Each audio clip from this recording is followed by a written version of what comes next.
Assalamualaikum warahmatullahi wabarakatuh.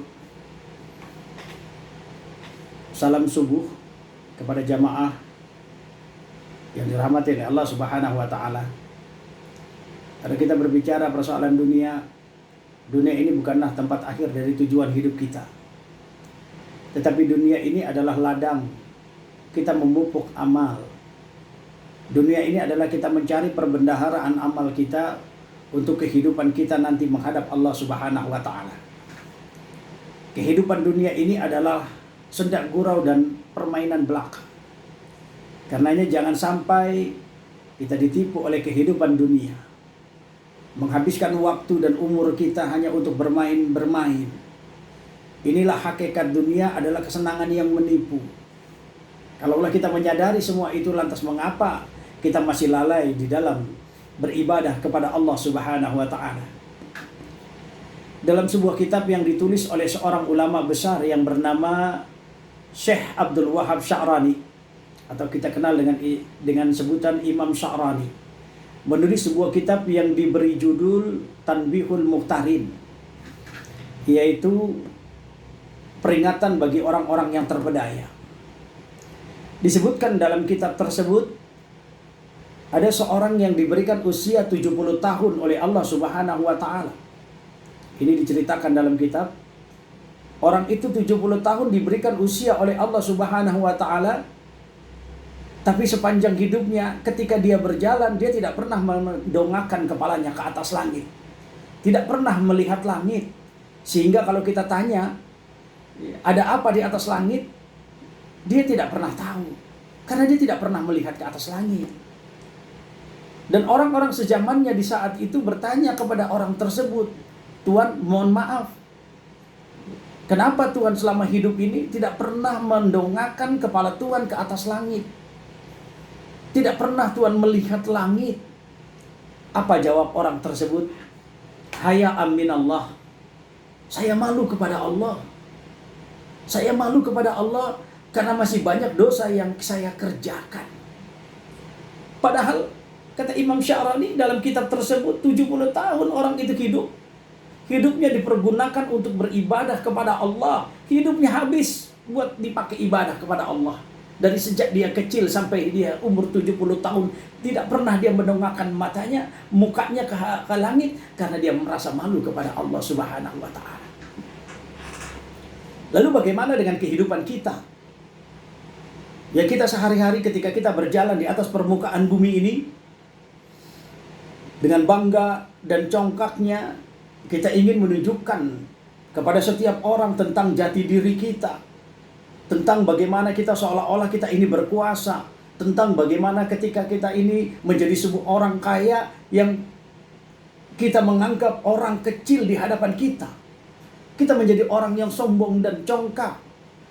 Bukankah sombong dan congkak itu adalah pakaian Allah, milik Allah? Kita tidak pernah berhak untuk menggunakannya. Jangankan menggunakannya, menyandangnya pun kita tidak memiliki hak. Karena sombong dan congkak itu hanyalah milik Allah, pakaian Allah. Tetapi betapa banyak di antara kita yang memandang kehidupan dunia ini adalah tujuan dan segala-galanya, sehingga melupakan kehidupan setelah kehidupan dunia. Betapa banyak di antara kita yang merasa bahwa kehidupan dunia ini dapat memberikan segalanya di dalam hidup, sehingga melupakan surga yang Allah janjikan kepadanya. Inilah mengapa kita harus memiliki rasa malu kepada Allah, malu kepada manusia, malu kepada kehidupan. Karena kalau kita berangkat dari rasa malu, maka apapun yang kita akan lakukan menjadi sebuah bahan evaluasi bagi diri kita, bahwa Allah yang akan selalu memonitoring kehidupan kita. Karena saat ini ada rasa malu ini sudah hilang. Ya. Saat ini yang namanya rasa malu ini sudah hilang, hampir hilang di semua lini kehidupan kita umat Islam.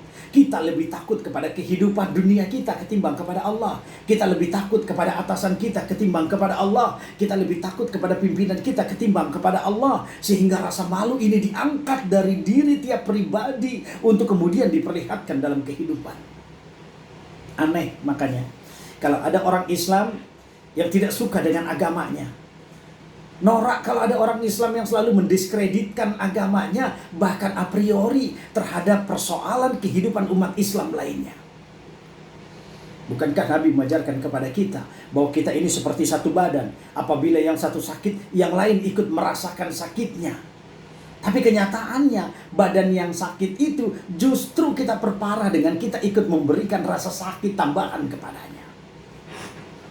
Saat ini stigma kepada kita umat Islam ini diperparah dengan adanya rentetan-rentetan kejadian-kejadian yang katanya melibatkan orang-orang Islam, yang katanya melibatkan simbol-simbol Islam, bahkan melibatkan pejuang-pejuang Islam. Bukankah Islam sendiri sudah mengajarkan kepada kita untuk melarang berbuat dosa dan kemungkaran?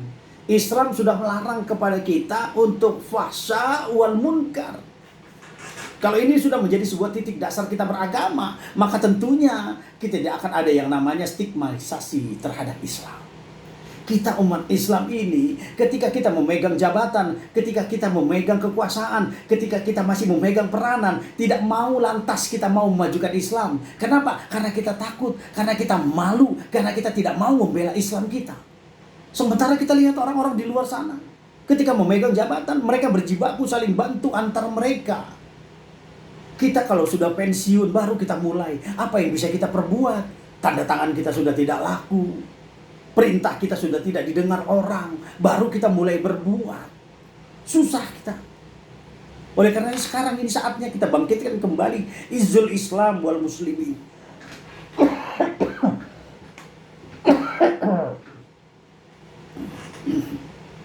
Saat ini kita bangkitkan kembali Izzul Islam wal Muslimin. Marwah martabat kita sebagai umat Islam. Jangan kita menjadi umat Islam yang ketika agama kita dihina orang, agama kita direndahkan orang, kita diam saja, berontak. Kita bela kehormatan Islam dengan cara-cara yang ma'ruf, dengan cara yang sopan, beradab tentunya. Karena itulah yang diajarkan oleh Islam. Makanya mudah-mudahan dengan adanya anjuran-anjuran dari para ulama, mari kita menjaga agama yang kita cinta ini dengan betul-betul sepenuh jiwa dan raga kita. Kita bela agama kita, agama Islam. Karena siapa lagi yang akan membela kalau bukan kita yang membelanya. Wallahu a'lam bil murad. Assalamualaikum warahmatullahi wabarakatuh.